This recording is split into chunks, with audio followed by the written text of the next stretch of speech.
Assalamualaikum warahmatullahi wabarakatuh. Perkenalkan, nama saya Sarbila Kalinawati dengan NIM 2108020001. Adapun tujuan saya membuat video ini adalah untuk memenuhi tugas akhir pada mata kuliah pengambilan keputusan dengan dosen pengampu Bapak Muhammad Talal, LC, MSI, MED. Adapun judul materi yang akan saya bahas adalah peran kepemimpinan dalam pengambilan keputusan oleh kelompok. Berikut materinya. Nah, teman-teman tahu nggak apa sih peran pemimpin dalam pengambilan keputusan? Jadi, pemimpin itu ialah orang yang memiliki wewenang dan tanggung jawab terhadap bawahannya. Yang mana seorang pemimpin itu harus mempunyai jiwa kepemimpinan.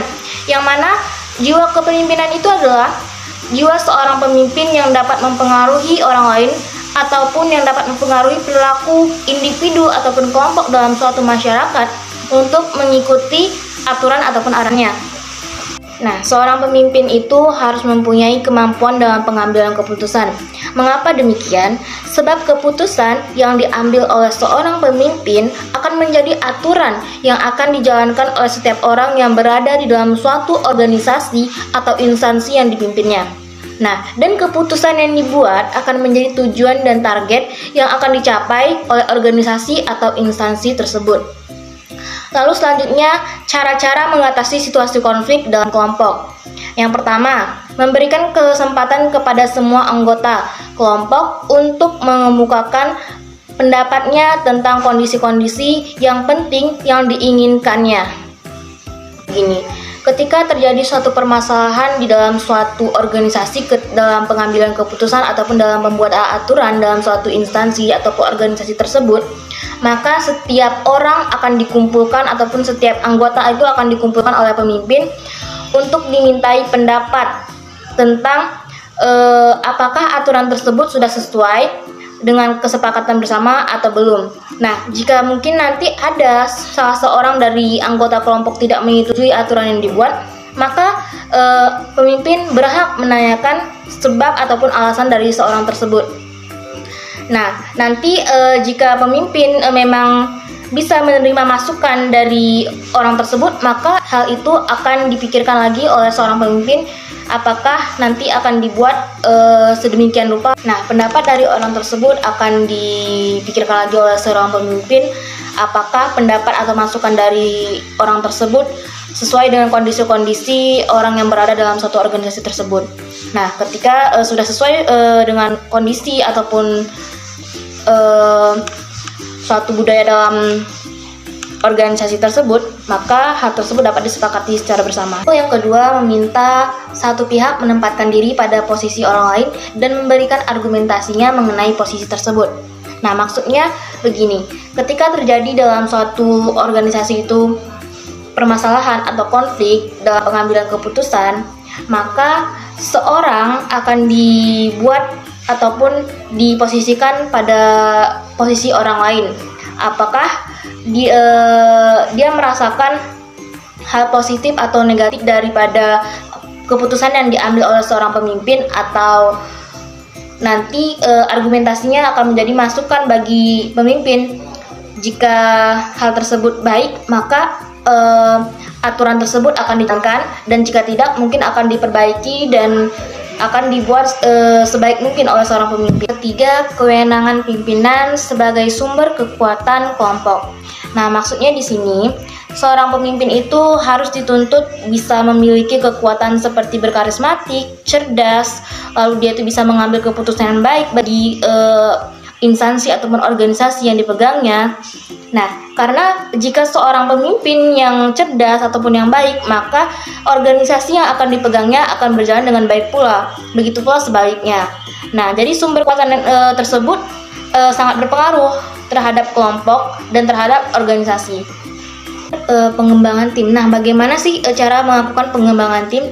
Nah, pelaksanaan tugas kelompok akan berlangsung dengan efektif apabila semua anggota kelompok bekerja sebagai satu tim.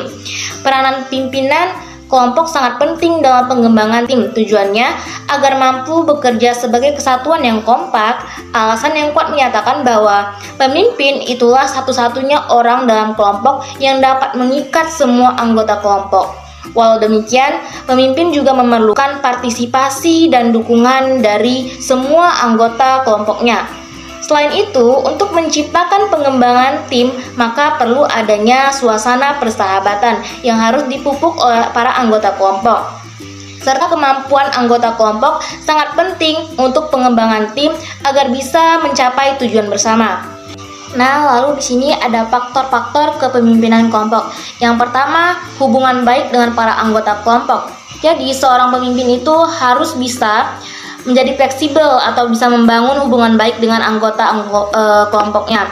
Karena dengan menjalin hubungan yang baik tersebut, maka tujuan mereka akan berjalan dengan baik pula ataupun bisa mencapai tujuan secara bersama.